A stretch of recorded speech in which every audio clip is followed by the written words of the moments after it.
টিডিং বন্ধুগণ, আজকে পাকাবো হচ্ছে ভেজিটেবল পাস্তা।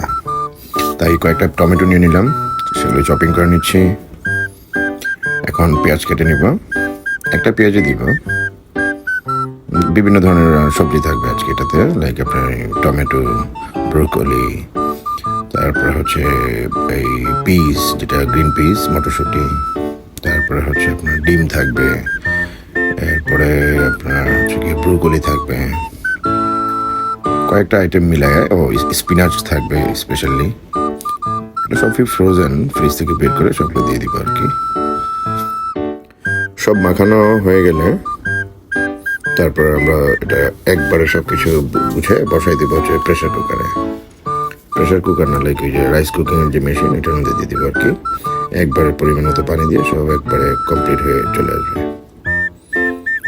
দেখতে থাকুন। এরপর সাথে কাঁচামরিচ, কিছু মশলা যেমন ব্ল্যাক পেপার, তারপরে চিলি ফ্লেক্স, টেস্টিং সল্ট, এগুলো সব কিছু দিয়ে একবারে মাখায় আপনার মেশিনে বসাই দিলে একদম কমপ্লিট হয়ে চলে আসবে।